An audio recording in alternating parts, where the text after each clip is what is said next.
Hi, Alice. Hi, Deb. How are you? I'm great. I am absolutely thrilled to be talking with you today. Thank you for joining me. Thank you so much for inviting me to talk to you. I'm thrilled myself. That's great.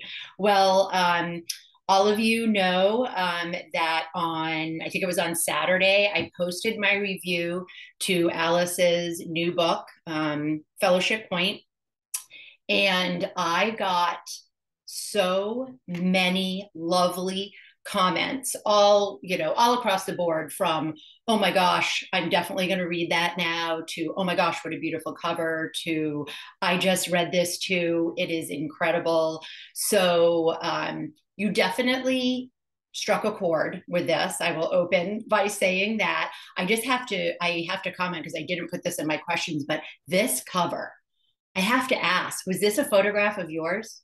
Did you It take this? wasn't a photograph of mine. It was actually a photograph my editor took Okay. when she was in Maine. I think last summer or maybe the summer before.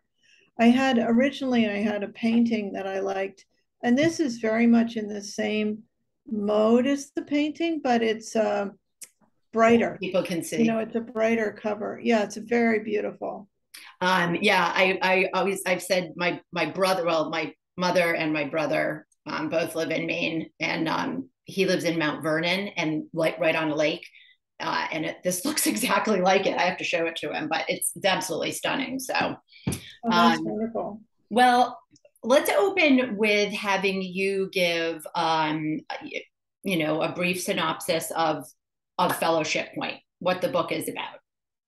The book is about three women, essentially, two 80-year-old women and a younger woman who comes into the story. And it's really the story of their interactions, how they affect each other, um, in the context of some major other events happening.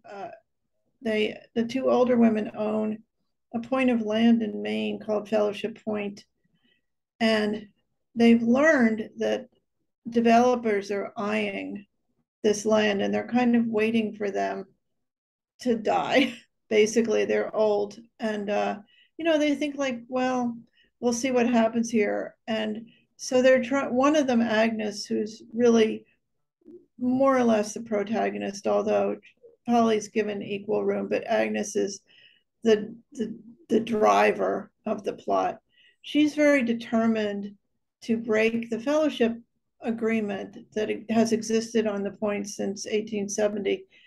If the agreement is broken, the land can be sold, and she doesn't want to sell it. She wants to give it to a land trust so that it will be preserved the way it is now into the future.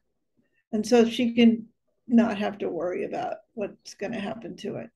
There are a lot of other characters. The main action takes place from 2000 2002, and then we see different periods in the past of both Agnes and Polly. And yeah, lots of other characters on the point, men, children, animals. It's a very peopled book. It's a tapestry, I have to say. Um I did not, and that's what I said in my review. I said, do not underestimate this book as, just a story of two older women, because it is so much more. There's so many layers. There's really a story within a story. And I will say, so I mean, I love a tome. I love a big book. I'm never spooked by that. But I also said in my review that I do feel that sometimes books of this size fall victim to what I call book bloat, like book Yeah. bloat. Where was the editor type of thing? And as readers, we talk about that. Didn't feel that at all. And I had some people ask me, it's the size that it's daunting. It's almost 600 pages. And I said, never at any point did I think, well, that could have been cut.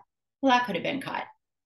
Every bit mattered, and it just unfolds in such a lovely, authentic authentic way. But I will say that I think I heard or read somewhere as I did some more research on this that it was much, the first iteration of this was much longer. It was much longer. At first I wrote so much about each of these characters that are in the book. And as you said, which I really appreciate, it goes way beyond the story of Agnes and Polly and their friendship. There's conservation, there's Native American land rights, there's and issues about prison, prison life, which is not as much in the book as it was. A lot of that went out, but it still exists. And Quakerism is a big theme in the book.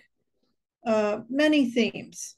And I really appreciate you pointing out that how layered the book is, because I think one of the reasons that it is this long is because there's so much to it. It's not just a straight storyline. There's many layers, there's many textures, but I was very concerned with making sure the book moved. I like books that move, especially long books. I don't want to be, I want the sentences to be beautiful, but I don't want to be stopped by not understanding. I want to be able to read as quickly as I want to or as slowly as I want to. And I really feel that as a writer too. So it's important to me that you say that it didn't feel like there was anything extra and that it read very smoothly and quickly. I did cut, after I turned it into my editor, we did cut about 200 pages. And then I rewrote the ending of the book as well. So that work was done at the end. And I knew when I turned it into my agent at 800 pages, I knew could not be an 800-page book. That's just too long, really. It's hard to even publish an 800-page book in one book, or to carry it around or anything. So I knew it was going to get cut just for practical purposes, but I also felt that there was enough material there that things could be extracted and it would only enhance what was left. So it was not a painful process. I miss what's gone, but I also love the book as the shape it is now. That's a great feeling. I'm sure it's a great feeling. Yeah, I said there was a point halfway, 3/4 of the way through where all I wanted to do was be with this book, with these characters. I'm always reading multiple books at once, and this was the one. It's always my favorite book of what I'm reading that gets to be on the nightstand because I read before bed for an hour plus, and I loved. I said it was like it was falling into another world, but a world that felt familiar and comforting. And yeah, it's a very, very special book. That's so nice. So a little bit about your writing style. So you this is not your full-time job. You are a professor at Rutgers, correct? Yes. My uncle went to Rutgers. So how much time how long did it take you to write this, and how much time a day are you able to devote? And what's your, are you shut yourself in an office and write, or do you? Well, I don't know whether you can see, but my desk is in the bedroom. Okay. I wish I had an office, but I don't. I have an office at work, but it's a little bit far to just drive there every day to do writing. I tend to write when I get up.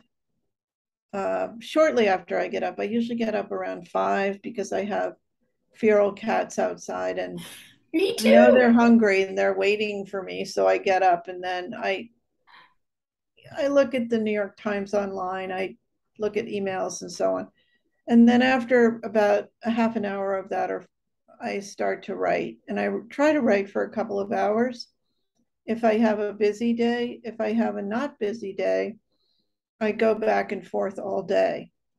I'm very distractible. So after about 2 hours or 2.5 hours, I just run out of steam and I have to take a break. But my ideal is when I don't have to take a break from keeping the book in my head. During the teaching semesters, I could not work on this book. It was too big. I couldn't hold it in my head and also do the work I do with my students. It was too much to do at the same time. So I really worked on it in the summers and in winter break.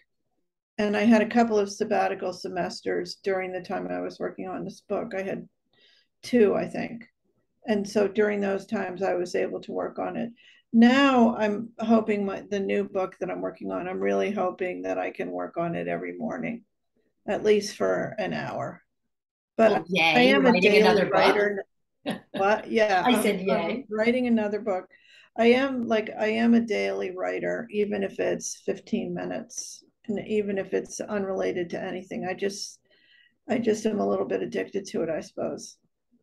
I would, yeah, I would think so. Well, this is, I mean, this took a ton of devotion, and I can totally understand when you're focused on your students and your academic semester that this would require so much focus, and Yeah, it showed, not to not to split it. it it was that way for me with this book because I never had written a book this big.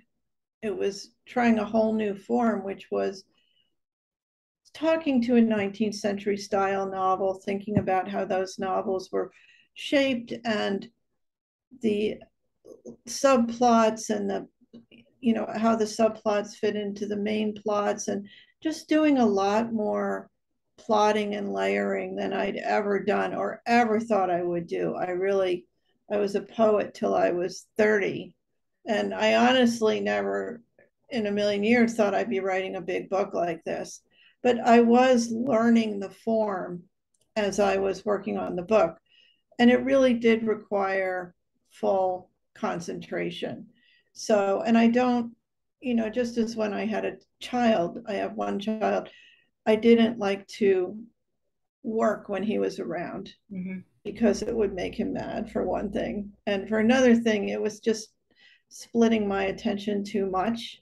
It's the same with my students. They really deserve my full attention when I'm with them. So, They're very lucky to have well, you. We'll say that. Well, so that this is a good segue because in terms of talking about it, reading like feeling like a 19th century novel, it does have that very classic feel, layered. And again, I read somewhere, or maybe I heard it on another interview that you did, that it was the character of Virgil who drew you into this story. And first of all, I have to say, as a reader, that storyline with Virgil and then with Nan, like I'm talking about a story within a story. But you would, when I said don't underestimate that plot line had me on the edge of my seat. And I'm not going to give too much away for readers who haven't, but just some of the stuff that happens, it's so well orchestrated, and it's thank stellar. you. I thank you so much. There was a lot more where that came from because I loved writing the it's that plot is told in letters to Agnes's sister, who's no longer alive. That's not a spoiler, because she really has died before the story even begins, and we know that. But she's tells this whole part of her life in letters to her sister as it's happening. So it's really a journal, but the fact that she's also thinking about her sister as she's writing it and is able to say things about what's happening that she would only really say to her sister at some level really made that opened that part of the book up for me, and I really could have written 5,000 pages of because Well, maybe it's it was so fun to maybe write. it's a pathway to another. So was Virgil someone who existed for you before this? When you say Virgil really drew you into this story, how is that? You really no, it really well, I guess so, because he didn't really exist before it, but once I started with him, I knew I was in Okay. the book that I wanted to write. And I didn't know what it was. I didn't know what the plot was. All I knew was I had Virgil and I had Maine, and I had that he had a daughter and he was with this small child on an island in Maine. Not Fellowship Point, it was a different island. None of that's in the book anymore. It all got cut. I think there might be one paragraph telling that part of his story, but I wrote lots and lots and lots about it. And it was very fun to write uh, him out on that island with just this little baby in the winter, and Felt like a very Wyeth dramatic. painting. That's what I kept thinking. I was like, this is a Wyeth painting. Exactly. It really was like that. And he somehow ended up, having like a background, and the background led me to Polly, and then Polly knew, because she somehow knew his family. It was this convoluted way of getting all these characters on stage and then really figuring out what the plot would be. But he was the first one, and I feel eternally grateful that he popped into my head and was interesting enough that I was able to write a lot about him, that led me to the other characters and to the whole idea. I'm grateful too.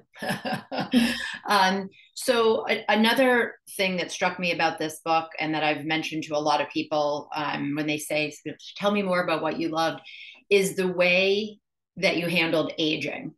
Um, I was up in Maine visiting my parents who are now in a retirement um, community there, and it's just I see this so firsthand how our country, I would say, doesn't really respect the aged, and both and Polly and Agnes are they're complex, they're smart, they're interesting, they're everything, as you don't become not complex, uninteresting as we age, but you made them the focus of this. And I guess I would ask, was that I mean, is that something that you set out to do, to kind of right that wrong, or was it organically it happened? It became one of the purposes of the book. When I first started with those characters, they just came to me as characters. And I have always really loved older people, but especially older women. Since I was a little girl, I look for them. If I go to a party, I look around and see, is there an old lady here I could I talk love to? Because I just, I find older women really fascinating. And um, especially women like these two women who, they have enough financial freedom that they're not struggling with that part of their life, which gives them a lot of leeway to struggle with other parts of their lives. So that sort of is a way that opens up a plot possibilities for me. But there came a point when I did tell someone I was writing a book about two 80-year-old women, and I could just, I felt like this sort of chasm open, like, oh my God, no, that is, nobody does that. Like they're not active protagonist type of characters that we're used to seeing who can change the world. And that is when it kicked in, like, no, I'm going to show that older women have, well, first place, they're not completely different. There are differences which are important because I think we need to respect and care about those differences. But there's so many samenesses, and people just we do, as a society, we do warehouse older people in some fairly unpleasant ways, but even people who are fortunate and, have like good living conditions and so on, they're not respected in the same way. They're not listened to. The stories we hear about cultures that really respect the wisdom of the elders, we don't have that. We give a little bit of lip service to it, but it's not really true. And one thing I was thinking about when I was writing this book is, with a lot of the feminist issues we're facing now, how much political energy and will there is in older women. I mean, it's a really an untapped resource that I would love younger women to start thinking about, and thinking about learning from older women, but also bringing them out into some of these struggles, because there is a lot of energy, will, intelligence, experience that's not being not being used the way it could be. Well, yeah, the two, Agnes and Polly, I felt like I knew them. I felt so attached to them and their friendship and their experience. And it was really, after I finished Fellowship Point, I went down a rabbit hole, as I often do, and I love an author, about what else you had written. And as a New Yorker subscriber, I came across your short story, In the Gloaming. So this is from 1993. Am I right? I think it's in 93 or 94. Yeah. And first of all, it's absolutely spectacular. If other readers out there, if you have, like me, finished Fellowship Point and can't wait for her next book, I don't know if if you have to have a subscription to the New Yorker I think you can maybe find this online. You can find it online. It's floating around because people have used it for university classes and they put it up, you know. So if you Google around, you can find it. Okay. And so briefly, it's the story of a mother watching her son waste away from AIDS, in a nutshell. It's so much more, but and I read it in bed the other night, and I was, first of all, devastated. But it made me think, you have a very special way of fleshing out characters, of making, I mean, you had 600 pages to do it here, but you didn't here. And I felt as attached to the mother and son in this short story as I did to the characters here. And I often, when I criticize my reviews, I always say my reviews are honest. I review what I read, and I mean, I'm never like, but I'm very honest. And often I will say the characters weren't fleshed out. They felt flat. Yours do not. Yours feel like I said, like friends, like people I know. I'm attached to them. So I guess the question is, what's your secret? I think, especially, I'm not sure it's true with everything I've ever written, but the characters that I really deeply connect with, they turn out that way. And I think it's just because I'm writing them totally from the inside. I don't go about trying to build them. They come to me as their sort of emotional selves and their feeling selves, and everything else gets built on top of that core part of them. And I don't know how to explain it better than that. I've read all these writing books in an effort to learn to teach writing better and better all the time. And they have lists like, when you create a character, write down their hobbies, their pet, I never do anything like that. Okay. It's built up. It's also built up in relationship. Like Agnes and Polly came into being from me writing scenes of them with each other and seeing how they related to each other, and just building from there. And the same with Janet and Laird in the gloaming, they became themselves from the conversations they were having with each other. And actually, I did not do that much revising with that story. It came out pretty much the way it came out, but it's just one of those lucky things where I really was so in tune with those characters. And the book I'm writing now is actually those same characters. It's like the next 30 years after Laird dies and the family. Really? Oh my goodness. Yeah. You just made my day because I felt like I absolutely felt like I needed more.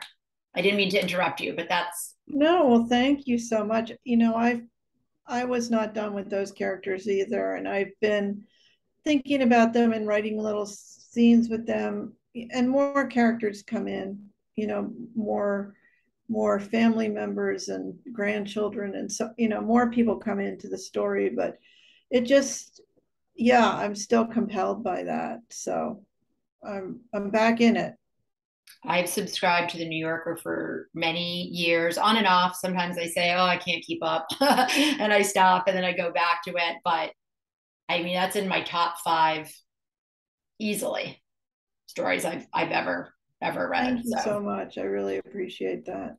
well, I guess that what my next question was, are you writing again? And you have answered that. What's your time frame? How long has that been in? I mean, you just launched this, really. Yeah. I started it a while ago, and it took me. I mean, I knew the story and what I wanted to do, but it's really writing into it and finding exactly the right place to start, exactly what the voice should be, the point of view. That's taken me a while, but I've got all that now, so it's underway. So I'm really trying to work on it every day, and I hope to finish. Well, I shouldn't even say, but it's not going to take 10 years. I'll say that. Yeah. Well, that's the best news I've had because at the end of my review, I said, well, now she needs to write like a book, like a winter book or something. Cause like this, I mean, this is a summer book. I love a good summer saga, but I never want to read I didn't want a rom-com or a romance. Like it's just something you can dig into. And so I always look for that type of thing around the holidays too. So, but the fact that those characters are going to have be even more fleshed out is fabulous. Thank you. I'm So, excited about it too. my last question is what I ask every author before we sign off, and that is who do you like to read? What are some of your who are some of your favorite authors, some of your favorite books that you always recommend? I mean, anything you want to talk about. I have in the other bedroom upstairs, I have one wall of shelves, and it's all my favorite books. The books that I go back and reread. Um, and a lot of the usual suspects. I have all of Edith Wharton's book, all of Virginia Woolf's books, F. Scott Fitzgerald, Evelyn Waugh, um, Mavis Gallant, I love, Alice Munro, Mona Simpson, um, all of those. And then I have individual books where I don't have the whole collection of someone, where I have more one offs. And there are a lot of those in there too. And I do pick up, it sounds like all the books I read are very old, but I do pick up, try to keep up with what's happening, contemporary books. And I just have been reading Trust by Hernan Diaz. Isn't it wonderful? Yeah, it's really interesting. It's totally up my alley because it's like a business story, which I love. And I just met him a couple of weeks ago. He was down here and he is fabulous. What a well I spoken. haven't met him, but I would love to meet him at some time. I hope He's I, making the rounds. I bet you will. yeah, I hope so. And now I'm prepping for classes. So I'm teaching Elena Ferrante's Neapolitan Quartet part of it in the fall to undergrads and the whole thing in the spring to grad students. So I'm rereading that. I'm reading Lucky Turtle by Bill Rohrbach, who someone I've known for a long time. He's a great writer, lives in Maine. I have like my TBR pile is I probably have 500 books that I'm hoping to get to. I keep saying to my husband, like, do not let me buy another book until I, let one out of the house. It has to be a fair trade. Yeah, no, I totally understand that. We always say it's not jewelry, just books. We did that yes, last night with my husband. I did the same thing. Want to go to a bookstore? Yeah. And yeah, we certainly didn't need to, but there's incredible pleasure in that. So, well, you and Hernan Diaz are in good company because his book up to this point was my favorite. Trust was my favorite book of 2022, Wow. and you gave it. Your guys are going to be like neck and neck because I just absolutely loved it, and I'm going to wish for myself that I could audit your Elena Ferrante. I loved the Neapolitan novels. Me too. Very, very special. So that's really interesting. Well, this has been a delight. I could talk to you forever. Deb, this was so wonderful of you to reach out to me to do this. I'm really, really happy about it and to Oh, talk to you. wow. You're like a true book lover reader. Oh, that's very nice. You couldn't say something nicer. Other than that, I love animals. That's the next, saying that I'm a good. Me When we too. both feed feral cats, so we're kindred spirits. Yep, I'm looking out my window right now and my bird feeders. It's insane what's going on out there right now. Is that right? It's so hot here. It's very hot, and there must be one must have about 50 little sparrows, and then the other has the bigger birds, the blue jays and the starlings, and it's hilarious. Aw. Well, I will stop the recording and we can sign off after that. But thank you so much for chatting with all of us. Thank you very much for having me.